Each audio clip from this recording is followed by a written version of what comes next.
Sakderenge nglajengaken mirsani video sakjangkepipun, kula aturi kapurih nutul tombol subscribe supados boten ketinggalan video salajengipun. Kagem kemanfaatan video menika, monggo dipun like, komen, lan ugi share. Mugi panjenengan sedaya pinaringan seger waras, bejo donya bejo akhirat, rahayu rahayu rahayu sagung dumadi.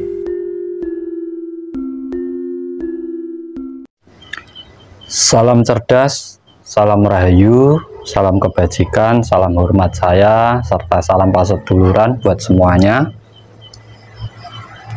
Dalam kehidupan ada salah satu ilmu warisan dari leluhur di bumi Nusantara ini, yang dulu sempat ditakuti oleh pendatang-pendatang yang ingin berbuat ataupun menguasai bumi ini, ataupun ingin menguasai hasil dari Nusantara ini. Dan ilmu itu sampai sekarang sebenarnya masih ada. Makanya ilmu ini disebut ilmu paling mematikan dalam pembelajaran spiritual. Ilmu ini adalah ilmu santet ataupun ilmu teluh. Saking ekstrimnya, banyak yang beranggapan ini adalah ilmu hitam. Dengan menggunakan sesaji tertentu, dengan menggunakan bantuan jin atau makhluk halus untuk menjalankan keilmuan ini. Nah, di sini mari kita pahami bersama-sama. Agar apa? Agar panjenengan semua tahu sebenarnya ilmu ini. Ilmu santet atau teluh itu hanya bisa dikuasai oleh orang-orang yang sudah mampu menguasai dirinya sendiri. Bahkan sedulur papat limo pancernya itu sudah dikuasai, rasa dalam dirinya sudah dikuasai, semua unsur dalam dirinya sudah dikuasai, baru bisa menggunakan ilmu ini. Karena konsepnya logis. Logisnya gimana, kan? Di saat kita mampu menguasai diri kita, berarti kita mampu menguasai orang lain. Di saat kita mampu menguasai orang lain, berarti kita juga mampu menguasai lingkungan yang ada di sekeliling kita. Karena kita adalah alam, alam adalah kita. Jadi apapun yang kita kehendaki, alam akan merestui. Kalau rumor yang berkembang santet menggunakan jin-jin mana yang mau diperintah oleh manusia? Diperintah Tuhan aja ndak nurut, apalagi diperintah manusia. Berarti manusianya itu yang bisa merintah jin itu melebihi Tuhan. Ini logis. Karena apa? Selama ini ilmu ini selalu dianggap ilmu hitam. Padahal ini adalah ilmu warisan dari leluhur zaman terdahulu.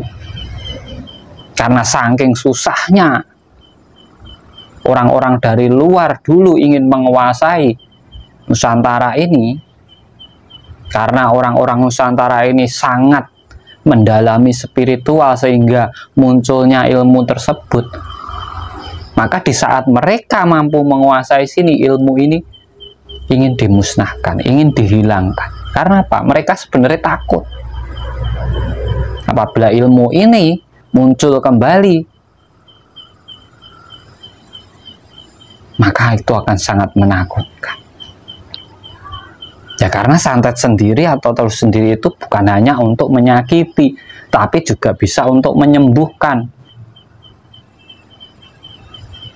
Bahkan tanpa disadari, orang-orang yang mungkin ngomong tentang santet dan teluh itu ilmu hitam, mereka itu sudah menjalankan setiap hari, tetapi tidak disadari.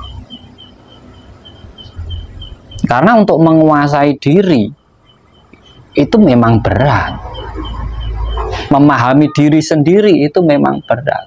Mengkaji diri sendiri itu memang berat. Lebih mudah kita mengkaji orang lain, menilai orang lain, memahami orang lain, tetapi lupa dengan dirinya sendiri. Nah, ilmu ini bisa dijalankan oleh orang-orang yang bisa menguasai dirinya. Karena orang sini dulu senangnya bertapa, dan mereka mendalami tentang dirinya dan alam semesta, maka ilmu ini tercipta. Berat, bukan semudah yang dikatakan orang-orang.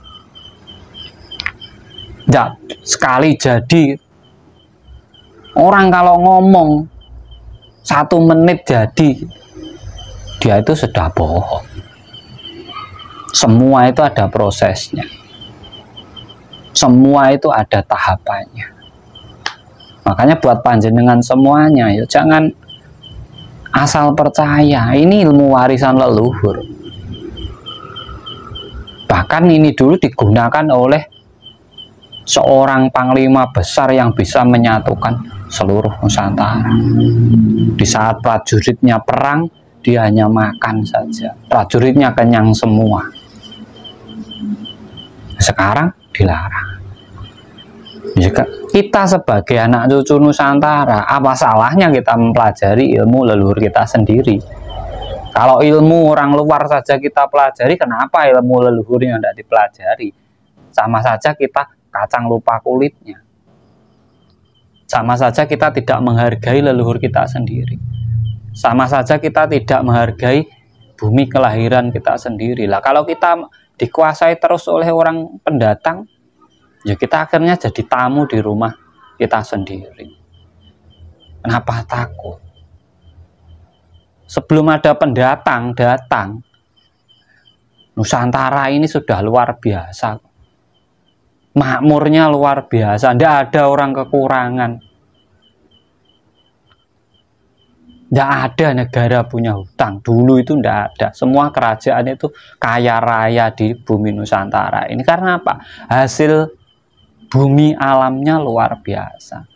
Lah, orang-orang pendatang ini semakin banyak, kita semakin seperti ini. Itu harus kita sadari. Konsep dari ilmu ini sebenarnya, dimana di saat orang memahami energi dalam dirinya, memahami rasa dalam dirinya, orang tersebut bisa membangkitkan energi, di mana kunci dari memperbesar energi pada tubuh manusia itu yang mana, titiknya itu bisa digali, bisa dinaikkan. Terus pendorongnya itu dari rasa apa, sehingga bisa disebut jin dan setan sebagai diperintah itu dari mana. Terus dia bisa menyambungkan lewat satu titik yang sebenarnya itu adalah titik yang menyalurkan frekuensi kita kepada yang lainnya ataupun kepada alam semesta, maka apapun yang ingin dia lakukan akan terjadi. Logis banget ilmu ini. Tidak ada unsur makhluk jin, setan ataupun makhluk gaibnya. Ilmu ini murni ilmu pendalaman tentang spiritual. Dan ilmu ini hanya dimiliki oleh orang-orang yang spiritualnya tingkat tinggi. Orang-orang yang sudah mengenal Gustinya. Orang-orang yang sudah mengenal dirinya. Orang-orang yang sudah mengenal alam semesta. Dan tidak akan mudah dimiliki oleh sembarangan orang.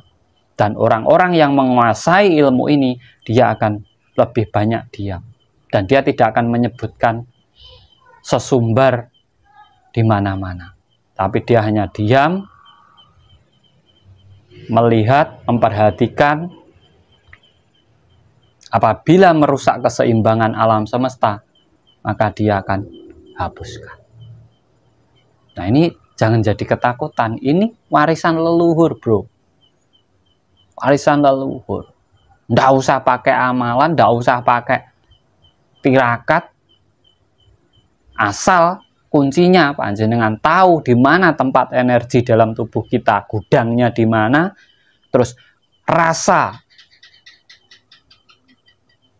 sebagai pendorongnya itu yang harus sampean aktifkan mana, dan menyalurkannya kepada si target itu mana, sampean akan bisa. Tetapi ilmu ini bukan hanya untuk menyakitkan ataupun menyakiti, tetapi ilmu ini sebenarnya sangat ampuh untuk penyembuhan penyakit. Salam cerdas, salam rahayu.